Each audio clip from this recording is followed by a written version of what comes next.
My name is KingStix. In this video, we're going to be going over 5 essential ganking tips to maximize your jungle pressure. By recognizing a good gank, a bad gank, and the best way to go about ganking in general. This information is most useful for junglers, roaming mid laners, and roaming supports. As a whole though, it should apply a little bit to every role assuming you're leaving your lane. These 4 essential ganking tips are things I've developed and refined over my years of playing as a jungler and climbing up into challenger, so I really do hope these help you out. The first essential ganking tip is the Oracle lens. If you are not playing an invisible jungler who can easily go over walls or do lane ganks, things like Shaco, Twitch, Evelyn, then you really need to be getting an Oracle lens on your first or second back as a jungler. That way, whenever you go to make ganks happen, you can pop it as you're running through the bushes, because that's usually where the wards are. And if you run into a ward, you can break it and leave, or wait and hope the enemy steps up. The issue is, if you do not get this on your first or second back as a jungler, whenever you go in for a gank, the enemy can bait you into staying there for a long period of time by not necessarily going in, but not necessarily going out. More important than the gank not happening is definitely you not wasting your time,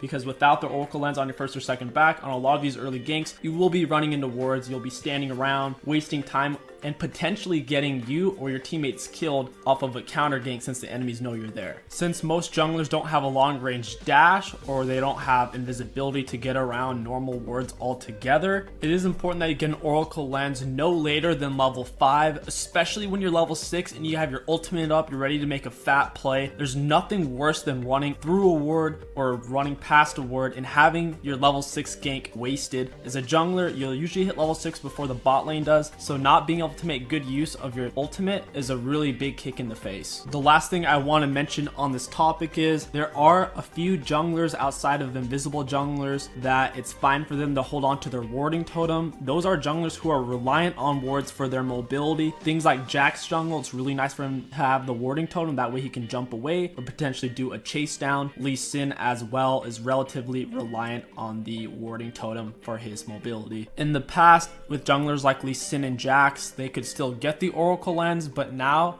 with how difficult it is to have wards at all, it's only really possible if you have the support item, which junglers aren't allowed to build, or if you have the warding totem itself. So it really limits junglers like Lee Sin and Jax to forcing them to stay with their warding totem. The second essential ganking tip to maximize your ganking pressure or jungle pressure is summoner spells. If the enemy has used a flash, standard 5-minute cooldown, you can hover over, and if they took that one rune in the inspiration tree to lower their summoner spell cooldown, it will show up under the tab if you hover over it what the true cooldown is. But in general, 99% of the time, someone's flash cooldown is going to be 5 minutes long. So whenever you see the enemy use a flash, just type in the chat mid flash 9:30 or whatever it is. Make sure you turn on chat timestamps under the interface options. It's really useful for doing this. It makes it a lot easier to keep count of when the flash is up. You can in general use this to make very large windows for you to gank that lane. Let's say the enemy top lane used their flash at the 9-minute mark. That gives you a 5-minute window to gank them and most likely get a kill as long as the gank is reasonable. In lower elo, if you don't see the enemy use their flash, you don't know for sure, so asking your teammate can help. But once again, in lower elo, people don't necessarily have the best communication, so if you see your teammate died and your teammate used flash and everything, there's a decent chance the enemy did. Don't use that as a rule of law, just use that as a general thought process to help weigh things in your mind to make a better decision.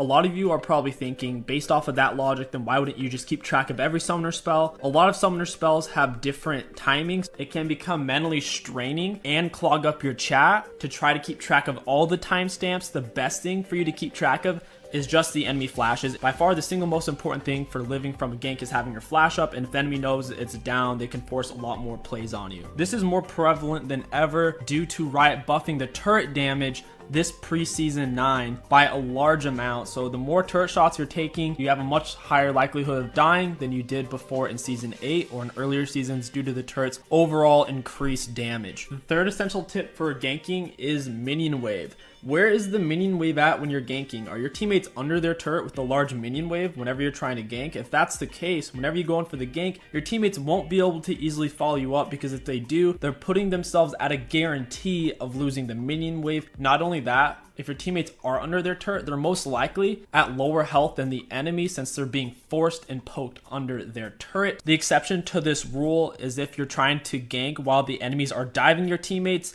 since that way your turret will also be helping but in the case of your teammates are under the turret and the enemies are backing off, you want to try to avoid ganking that for the time being, unless you're able to solo both enemy champions by yourself. Something to also keep in mind is if you're ganking in a way to where even if your teammates can follow up, if the minion wave is large enough, especially if it's earlier in the game, those minions that seem weak like sticks create a mighty faggot, and whenever you try to take them on, those minions could easily be doing more damage than a champion. 5 caster minions, that's a little over 1 champion auto every time those things go off. A lot of times they'll be going in on a fat minion wave and you're like, how did we lose that? Look at the minion damage. Those things did more damage than the champions did. Minions normally aggro other minions or turrets before they'll hit champions. However, if the enemies are near their minions and you start hitting them, the minions will start to aggro you and it will hurt. The 4th essential ganking tip is arguably the most important one, is stop wasting your gap closer. I know it can be tempting, especially since most gap closers have built-in damage into them. So let's say you're playing Tristana, or you're playing Kha'Zix, or you're playing Gragas, or you're playing Sejuani. In a proper gank, you're supposed to be coming behind the enemies anyway, because if you're running at them from the front, they'll see you and just simply run away. So assuming you're coming behind the enemies, you want to simply just run up to them and start hitting them with your autos and normal abilities. Wait till after they move some distance away from you, either with their dash or with their flash, or simply just by walking away from you for a long period of time. After they've built up a distance away from you to where you can't hit them with your normal abilities or autos, that's when you'll be using your gap closer. That way you'll still be hitting them with the damage, but you'll be closing the distance. That way they can never actually get away from you.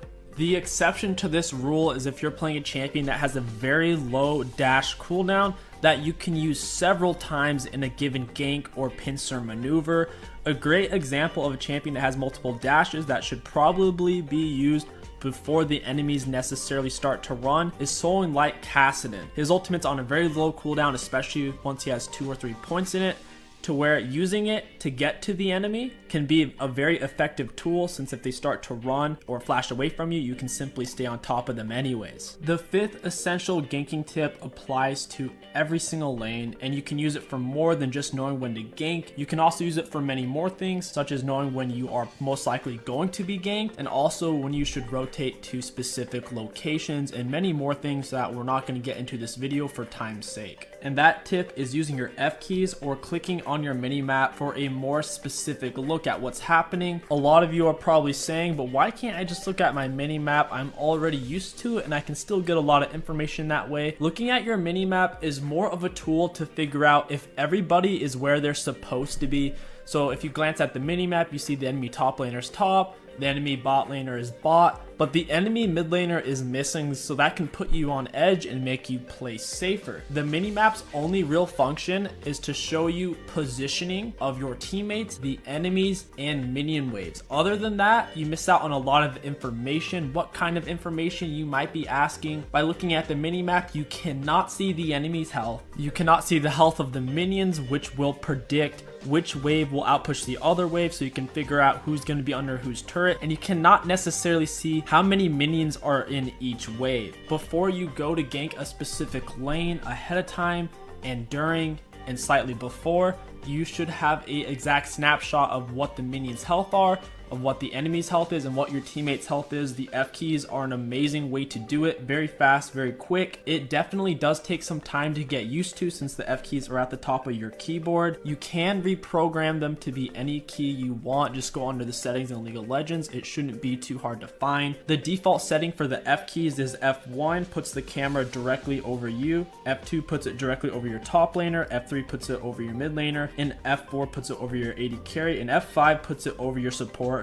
Generally, you don't really need to use the F1 or F5 key. The reason why you don't really need to use the F1 key is your spacebar is automatically set to hover over you. So unless you change that, you don't really need F1. And since the AD carry and support are almost always together, you don't really need the F5 key. You can just use the F4 to see the AD carry and the support, usually always at the same time. So you want to get your fingers just comfortable on F2, F3, and F4 key. That is only 3 keys to give yourself precise information information about the enemy's health, minion health, and your teammate's health at the same exact time. Like I said, it does have a bit of a learning curve in muscle memory curve. I would definitely just start out slow. No matter what role you're playing, try to use at least one F key at least once every 10 seconds. This should help to get your muscle memory down. As a jungler, you want to try to use it more often. As a jungler, if you're looking to gank lane, you want to try to use the F key at least once every 5 seconds while either doing a camp or while walking between camps or walking from gank to gank. I have heaps and heaps of F key tips that I'll probably make a separate video on for time management's sake and for specificity's sake, so definitely watch out for that. If you guys enjoyed this video, don't forget to like, comment, and subscribe. It really does help me out a lot. My name is Kingsfix. Thank you for watching, and I'll catch you guys next time.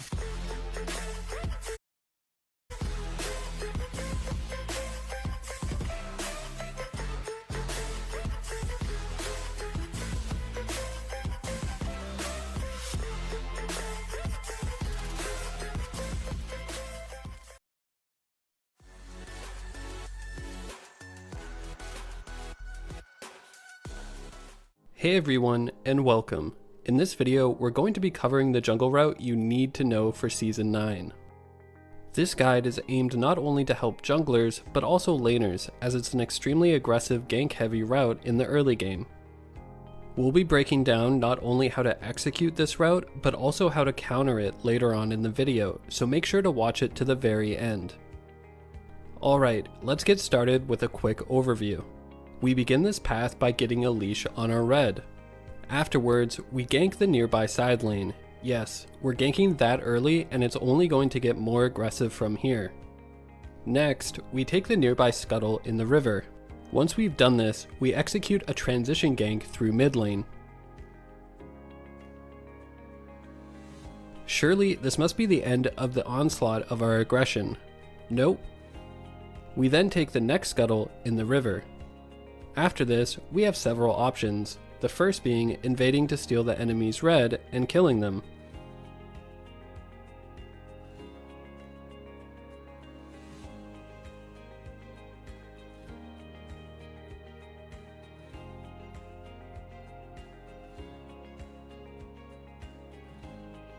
Second is to gank the other side lane if they're overextended.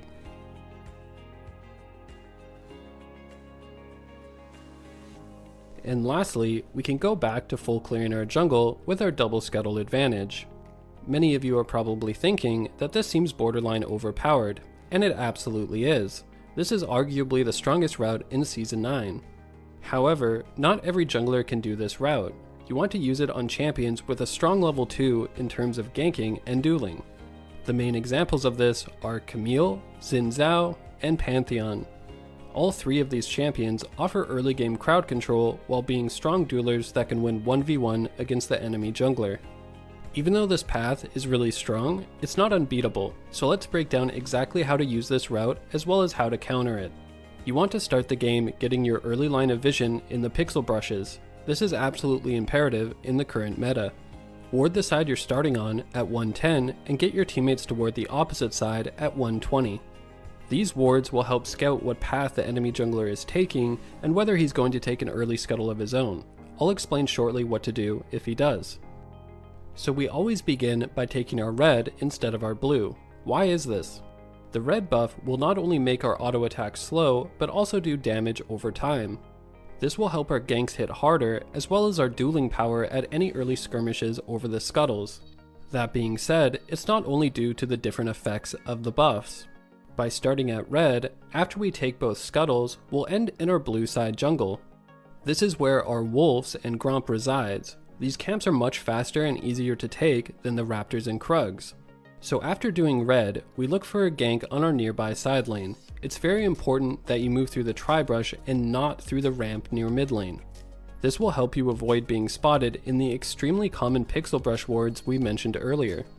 We then look to execute our gank on the side lane. For the most part, this is a free gank. Let me explain. The Rift Scuttle doesn't spawn until the 2-minute mark, meaning that if you went straight to the scuttle, you'd be standing around waiting for a bit. We can use that downtime to try and execute a gank on the side lane, while losing a very minimal amount of time in the process. After this, you move to take the nearby scuttle. It's very important to watch your opposite pixel brush ward during this moment. You're looking to see if the enemy jungler is also going for an early scuttle. In this example, we spot Kayn, so what should we do? The answer is, you need to enter into vertical jungling.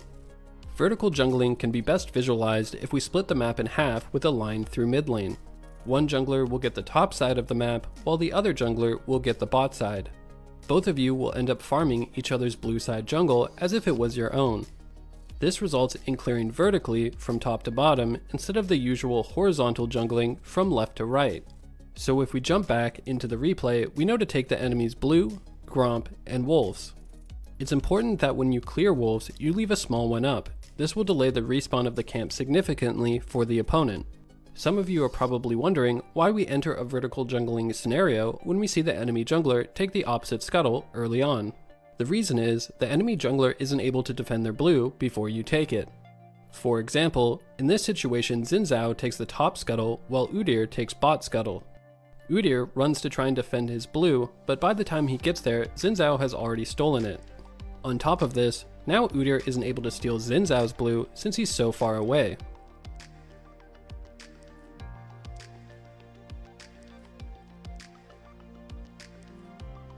So let's go back to when you first kill the scuttle.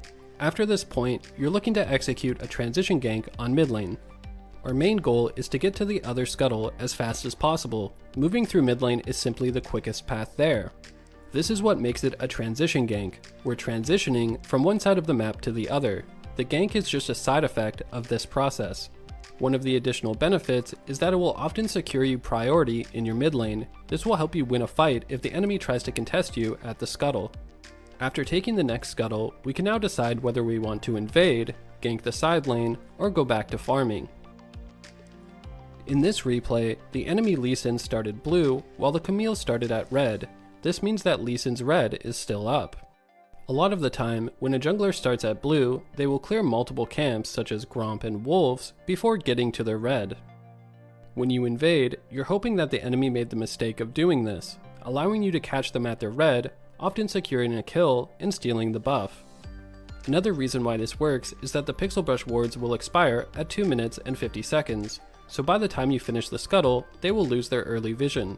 This lets you invade without being spotted. If the jungler didn't start on the same side of the map as you, then invading is no longer an option as their buff will already be taken. Instead, you want to look for a potential gank on the side lane. This one is relatively straightforward. If the enemy bot lane is pushed and equal in health to your bot lane, then execute the gank. If there's no gank available, you can simply fall back into full clear in your jungle. This is still advantageous as you've applied early pressure, and since you've secured both scuttles, you'll have a farm advantage on the enemy jungler. Alright, this route is starting to look bulletproof, so let's cover what you can do to counter it. Firstly, if you're the bot lane, do not try to cheese the enemy bot lane in the tri-brush. You'll only end up fighting 2v3 and instantly losing your lane. You want to start by getting an early line of vision. Ward both the pixel brush as well as the tri-brush near the enemy's red buff. This is how you counter it as a laner, as it will help you spot the enemy when he tries to execute early ganks on both the side lane and mid. That being said, some champions such as Camille could dash over the wall to avoid these wards. If this is the case, ward the center of the river instead of the pixel brush. Now, when you do red into scuttle into the other scuttle, you end up leaving your raptors and Krugs up. This is one of its main weaknesses.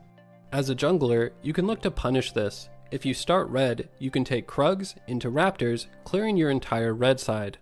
After which, you can counter jungle the enemy's raptors and Krugs, making sure to leave one small raptor to delay the camp's respawn.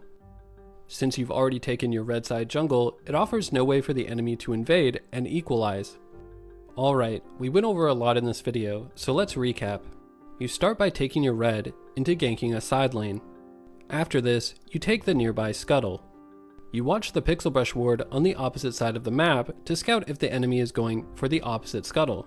If they are, you want to initiate a vertical jungling scenario by invading their blue. If they aren't taking the scuttle, you transition gank mid into taking the scuttle for yourself. After this, you can invade their red if they started on the same side of the map as you. If not, you can look for a gank bot if it's available. Otherwise, return back to farming your jungle with your double scuttle advantage.